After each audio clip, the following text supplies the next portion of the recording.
Hoy vamos a meternos de lleno en una de las historias más locas, más dramáticas y, la verdad, más importantes de la tecnología moderna, la de los fundadores de PayPal. Es una historia de cómo un grupito de genios, casi unos frikis, se pelearon, se traicionaron y, de paso, acabaron construyendo el mundo digital en el que vivimos hoy. A ver, si se les ve así a primera vista parecen los típicos informáticos que te arreglan el ordenador, ¿verdad? Inofensivos. Pues nada más lejos de la realidad. Estas personas, a las que luego llamaron la mafia de PayPal, son literalmente los arquitectas de casi todo lo que usamos hoy en Internet. Es una ironía brutal. Venga, vamos al lío. Para entender esta historia hay que empezar por el principio, presentando a los protagonistas, pero no como los millonarios y titanes que son ahora, sino como eran entonces, un grupo de gente con un talento descomunal que estaba a punto de cambiar las reglas del juego. Aquí tenemos al equipo titular, el Dream Team de la tecnología. Por supuesto, un jovencísimo Elon Musk. A su lado, Peter Thiel, el estratega, el cerebro en la sombra. Luego, Max Levchin, el genio técnico. Reid Hoffman, el hombre que nos conectaría a todos profesionalmente. Y bueno, el trío que nos regalaría YouTube. Casi nada. El futuro ya estaba sentado en esa mesa. Bueno, pues nos vamos a 1999. Hay que imaginarse la época. Internet iba a pedales y eso de pagar por Internet era una aventura de alto riesgo. Pues en ese escenario había dos empresas compitiendo a muerte. Y lo más curioso de todo es que sus oficinas estaban puerta con puerta. Eran vecinos. Por un lado teníamos a Confinity, el equipo de Thiel y Levchin, unos genios de la seguridad, casi paranoicos con la encriptación. Y justo al lado, X.com, la empresa de un ya por entonces intensísimo Elon Musk, que tenía una fijación un poco rara con la letra X. No se podían ni ver, era el Madrid-Barça de los programadores. Se robaban empleados, se copiaban funciones, vamos, una guerra sin cuartel. Y aquí es cuando la historia da un giro de guión. En lugar de seguir gastando dinero hasta arruinarse, Peter Thiel, que es un tipo muy práctico, pensó, oye, ¿y si en vez de matarnos nos unimos? Y así, de la noche a la mañana, dos enemigos mortales se fusionaron. Y de esa unión nació lo que hoy conocemos como PayPal. Pero claro, juntar a dos gallos en el mismo corral, pues no suele acabar bien. La fusión no trajo la paz, ni de broma. Lo que vino después fue un culebrón de oficina en toda regla. Las discusiones eran legendarias, sobre todo entre Musk, que quería usar tecnología de Microsoft, y Levchin, un purista de Linux que pensaba que eso era básicamente venderse al diablo. La tensión se podía cortar con un cuchillo. Y entonces llegó la traición.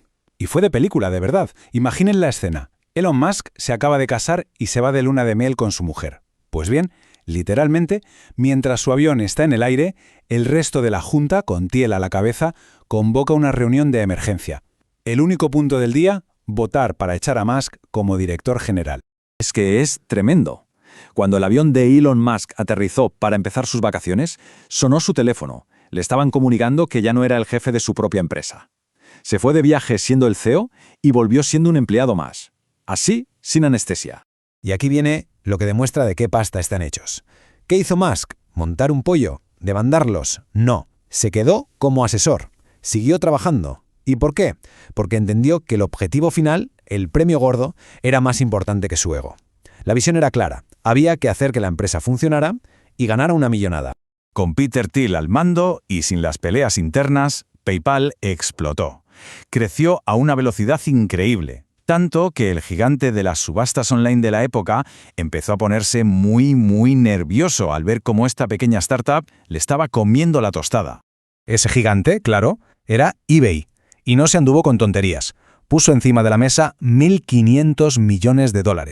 Una cifra que en aquella época era una auténtica barbaridad. De repente, todo ese grupo de 20añeros se convirtieron en multimillonarios.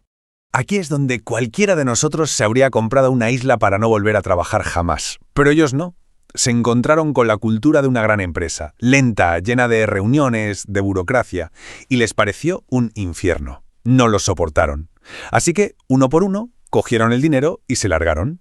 Y aquí, justo aquí, empieza lo más alucinante de toda esta historia. Porque la venta de PayPal no fue el final, fue el principio. ¿Qué hicieron estos jóvenes, ahora podridos de dinero? Con una red de contactos brutal y con un método de trabajo forjado en el caos. Pues lo que mejor sabían hacer. Prepararse para la siguiente conquista. Es que la lista da vértigo. Max montó Tesla y SpaceX. Hoffman creó LinkedIn. Los tres chicos de antes, Chen, Hurley y Karim, fundaron YouTube. Stoppelman, Yelp. Y Peter Thiel se convirtió en el primer gran inversor de una pequeña red social de universitarios llamada Facebook. Esto no fue una casualidad, no fue suerte. Era un sistema.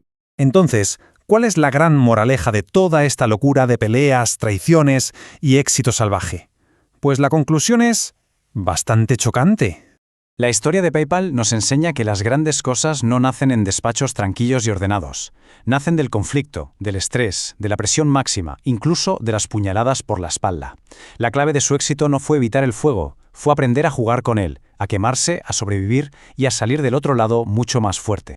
Hay una frase de Reid Hoffman, uno de los fundadores, que lo clava, lo resume a la perfección. Él decía esto, y es que emprender no es seguir un plan, es improvisar en caída libre. Lo increíble es que esta gente no solo construyó el avión mientras caían, sino que cuando aterrizaron se pusieron a construir cohetes espaciales.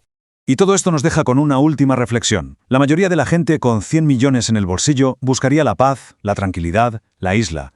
Ellos no. Ellos buscaron la siguiente guerra, el siguiente imperio que construir. Y eso plantea la pregunta final. Con el premio gordo en la mano, ¿qué camino se elige? ¿El de la comodidad o el de la siguiente conquista?